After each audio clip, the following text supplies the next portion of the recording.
में अनुभव कर रहे हैं। अगर पारिवारिक जीवन में भी हम ट्रस्ट डेफिसिट अनुभव करते हैं तो ये बहुत ही चिंता का विषय है। और ये ट्रस्ट डेफिसिट अचानक नहीं होती है, एक लंबे कालखंड से गुजर करके निकलती है। और इसलिए हर पेरेंट्स को, हर टीचर को, हर स्टूडेंट्स को बहुत ही बारीकी से अपने आचरण को एनालाइज करते रहना चाहिए। आखिरकार माँ बाप मेरी बात पे भरोसा क्यों नहीं करते? कहीं न कहीं तो ऐसी बातें हुई होगी जिसके कारण उनका ये मन बन गया होगा। कभी आपने कहा होगा कि मैं अपनी सहेली को मिलने जा रही हूं, और माँ बाप ने अगर बाद में पता चला कि आप तो उस दिन उसके यहां गई नहीं थी, तो ट्रस्ट डेफिसिट शुरू हो जाते। यार उसने तो कहा था वहां जाऊंगा, लेकिन मान लीजिए वहां गए नहीं, लेकिन आकर के कह दिया कि मैंने तय किया था उनके यहां जाऊंगा, लेकिन रास्ते में मेरा मन बदल गया तो मैं वहां चला गई थी। तो कभी भी ये ट्रस्ट डेफिसिट की स्थिति पैदा नहीं होगी। और एक विद्यार्थी के नाते हमें जरूर ऐसा सोचना चाहिए कि कहीं ऐसा तो नहीं है कि मैंने कहा था मम्मी आप सो जाओ, चिंता मत कीजिए, मैं तो पढ़ लूंगा, और मम्मी चुपके से देखती और मैं सो रहा हूं, तो फिर ट्रस्ट डेफिसिट हो जाएगा। ये तो कह रहा था मैं पढ़ूंगा, लेकिन पढ़ नहीं रहा है, सोया पड़ा है। आप कहते थे कि मां मैं अब 1 सप्ताह तक मोबाइल को हाथ नहीं लगाऊंगा, लेकिन छुपके से दिख रहा है मां को, अरे, तो फिर ट्रस्ट डेफिसिट पैदा हो जाती है। क्या आप जो कहते हैं उसको सचमुच में पालन करते हैं क्या? अगर आप पालन करते हैं तो मैं नहीं मानता हूं कि पेरेंट्स को या टीचर्स को इस प्रकार की ट्रस्ट डेफिसिट की स्थिति पैदा होगी, आपके प्रति अविश्वास का कारण बनेगा। उसी प्रकार से मां बाप को भी सोचना चाहिए। कुछ मां बाप को ऐसी आदत होती है, जैसे मान लीजिए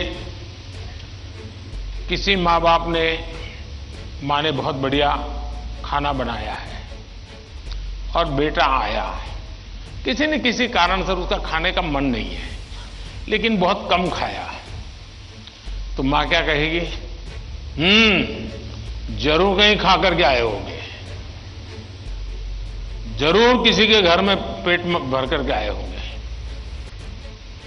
तो फिर उसको चोट पहुंचती है, फिर वो सच बोलता नहीं है। फिर मां को ठीक रखने के लिए, ठीक है चलो अच्छा लगे बुरा लगे, मैं जितना मुंह में डाल, पोस्ट ऑफिस में डालता हूं डाल दूंगा। ये ट्रस्ट डेफिसिट पैदा हो जाता है। हर घर के अंदर ये अनुभव आता होगा। आपको माताजी ने, पिताजी ने मानो आपको पैसे दिए और आपको कहा 1 महीने का तुम्हारा ये 100 रुपया तुम्हें देते पॉकेट का, और फिर हर तीसरे दिन पूछते हैं वो 100 रुपये का कह दिया। अरे भाई तुमने 30 दिन के लिए दिया है ना, दूसरा मांगने तो आया नहीं तुम्हारे पास, तो भरोसा करो ना।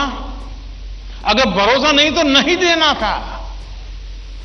ज्यादातर मां बाप के केस में ऐसा होता है, रोज पूछते हैं अच्छा वो 100 रुपया, हाँ कोई ये तो पूछ सकता है, पूछने का तरीका होता है। कोई कहे बेटा उस दिन पैसे नहीं थे, तुम्हें 100 ही रुपये दिए थे, तुम चिंता मत करना, जरूरत पड़े तो कह देना। तो उस बेटे को लगे नहीं मेरे माता पिता ने मुझे 100 रुपया, देखो ये आपकी पसंद की बात आई तो ताली बजाते हो आप लोग। अगर वही सवाल ये पूछते 100 का क्या किया, इसके बजाय कह दे, तो बेटा कहेगा ना मां बिल्कुल नहीं, मेरे पास पैसे हैं, सफिशिएंट है।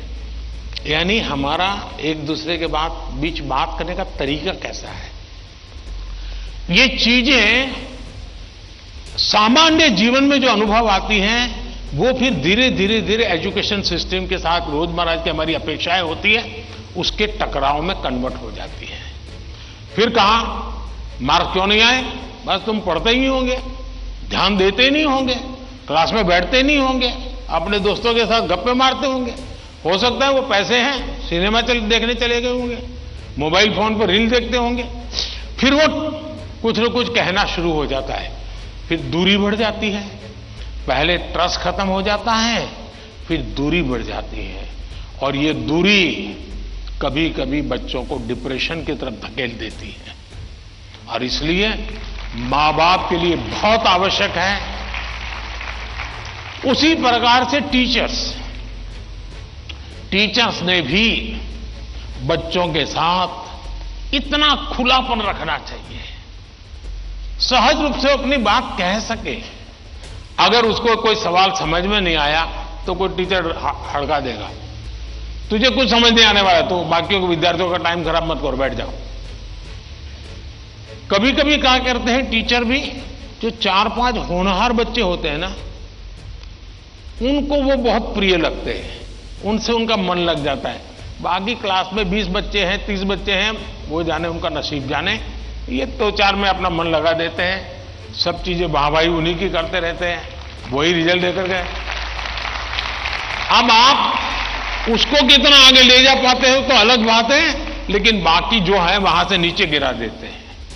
और इसलिए कृपा करके आपके लिए सभी स्टूडेंट समान होने चाहिए, सबके साथ इक्वली। हां, जो तेज होगा वो अपने आप में से जो अमृत है वो ले लेगा, लेकिन जिसको सबसे ज्यादा जरूरत है उसके प्रति अगर आप सिंपैथेटिक, और उसमें भी मैं मानता हूं उसके गुणों की तारीफ कीजिए। कभी कभी एक बच्चा बिल्कुल वीक है पढ़ने में, लेकिन उसके हैंड राइटिंग अच्छे है, तो उसके सीट पे जाकर के, अरे यार क्या बढ़िया लिखते हो तुम, कितने हैंड राइटिंग तुम्हारे अच्छे हैं, क्या स्मार्टनेस है तुम्हारी।